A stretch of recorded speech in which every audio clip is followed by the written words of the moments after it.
Hey everyone, and welcome back to my YouTube channel. My name is Virginia and I'm so glad to have you here. In today's video, I'm going to be talking about my Gucci belt that I've had now for 4 years.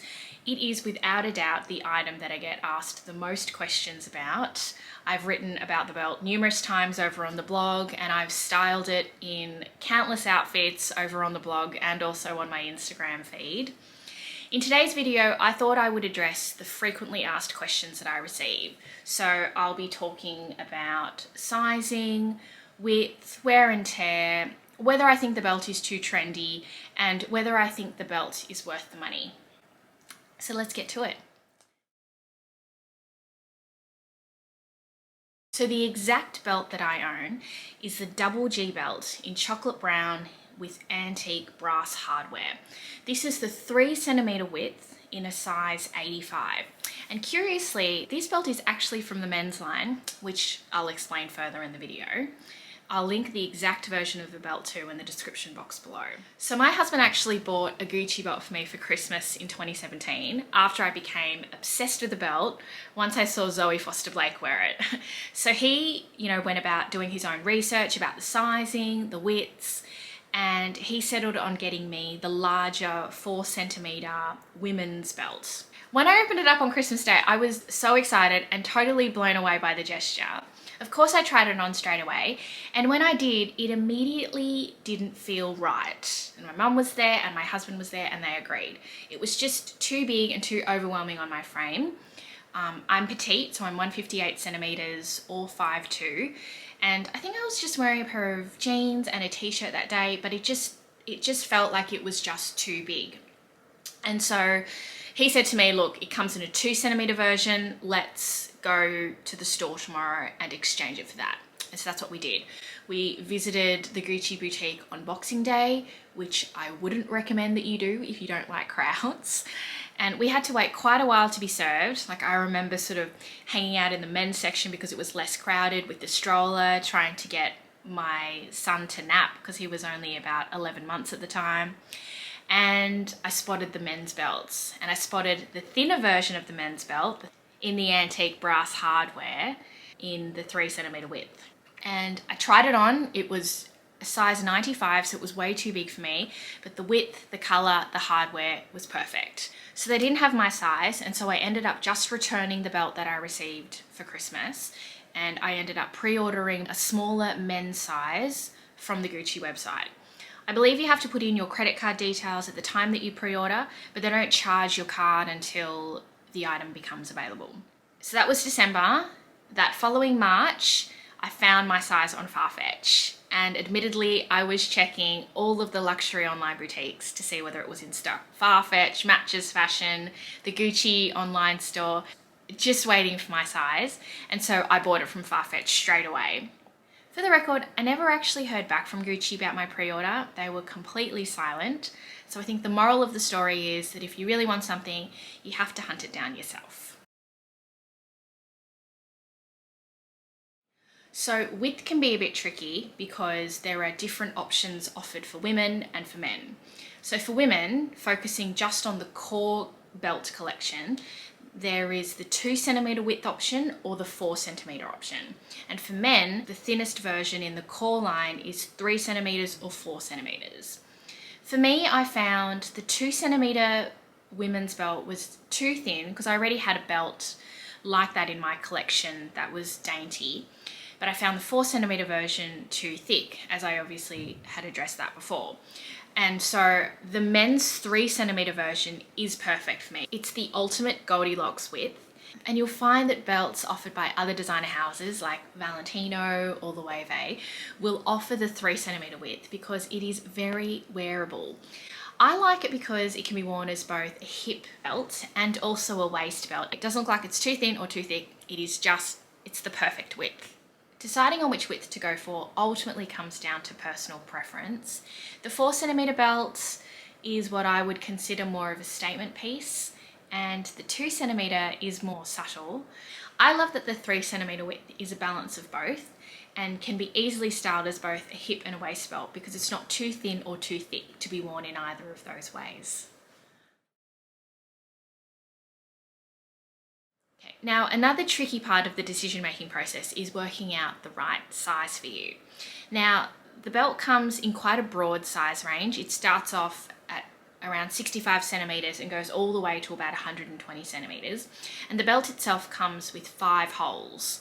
Now, I got the 85 centimeter size, but if I had my time again, I would have definitely sized down to the 80 or even 75 because I do find the belt to be a little bit big for me. So to combat this, I got 3 additional holes punched into the belt, and I tried to do this at Gucci, but it wasn't a service that they offered, and they actually didn't recommend that I do it either.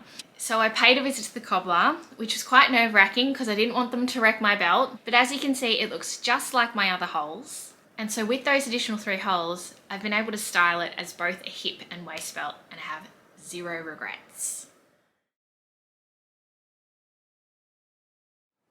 So I chose the smooth leather in the chocolate brown with the antique brass hardware. And there are quite a few options when it comes to hardware. There's sort of the antique brass, there's the shinier brass, silver, there's those same 2 options, and there are also sort of limited edition trend-based versions that get released from time to time with sort of like a pearl buckle or like a diamante buckle. In terms of the leather, for the men's belts anyway, there's the smooth leather and there's also a textured leather, which is sort of heat stamped and is quite similar to Saffiano leather, but I much prefer the smooth leather because I think that it just has a more muted and overall softer look. And it honestly looks exactly the same as when I bought it. Personally, I think that the smooth leather looks a lot more softer and more muted and is better for my everyday style. So the leather is fantastic quality and it has softened slightly with wear, as is to be expected, but it still looks brand new. And even the antique brass hardware, it looks exactly the same as when I unboxed it 4 years ago. And so I'm really pleased with how it's held up. I think considering its price tag, the quality is exactly what I would expect of a luxury item. Leather-wise as well, because I have the Loewe leather belts as a point of comparison, I prefer the leather that's used in the Gucci belts because I find it's a lot softer and more durable. So before adding the belt to my collection, I was really quite hesitant about its wearability and whether or not it was making too much of a statement. And at the time that I got it, it was probably a couple of years past sort of the hype and the peak of its popularity. I think it probably peaked about 2015. But I decided to give it a go anyway. But now that I've worn the belt for 4 years, I really do consider it to be a classic piece. And I think it boils down to the fact that I chose the right width for me. I chose the width that I could wear as both a hip and waist belt, and I feel like it doesn't make too much of a statement either. So I've known of a few people who have bought the 4 centimeter version of the belt and they wore it heaps at the time and they loved it, but they've subsequently let it go or sold it. And that's not how I feel about my belt. I'm really quite content with mine and I can't see myself parting ways with it. So I'm now in my mid-30s, and since entering my 30s, I've made a real conscious effort to steer away from trends and build a wardrobe of considered classics and good quality staples. So at the time that I bought my belt, I had every intention that the belt would be with me for the long run, and I'm really happy with how it served me. Given how much wear I've gotten out of it and the fact that I'll continue to wear it in the future, I don't consider this to be a trend piece. And I think that if you are in the market for a forever belt, I would recommend that you go for a thinner version, just to avoid potentially feeling like it's too much of a statement and something that you might get sick of in the future. You know, I always grimace a little before buying a big ticket item, and I think that's just how I'm made. But because of how often I've worn it, I don't think about the price anymore. At the time I bought it, it was 535 Australian dollars, and I think it's now retailing for 570 Australian. It is really overpriced for what it is, but considering the joy that I've gotten out of it, the fact that it just so easily elevates the simplest of outfits, I really am content with this. I don't track cost per wear of my luxury items in as much detail as I used to, but in an average working week, you know, pre-pandemic, I would wear this belt at least twice a week. And so I would guess in the last 4 years, I'd probably have worn this belt at least 350 times, which brings the cost per wear down to about $1.50 a wear, which is, you know, half a coffee. So I'm pretty pleased with that.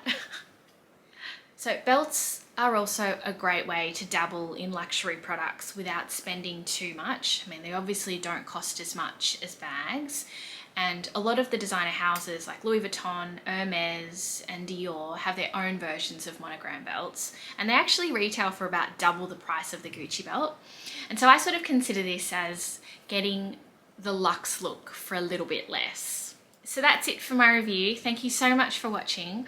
I will link all of the blog posts that I've written about the Gucci belt down in the description box below. I would love it if you stuck around and subscribed to my channel for more video content about luxury handbags, accessories, and workwear. And I will see you in the next video. Bye.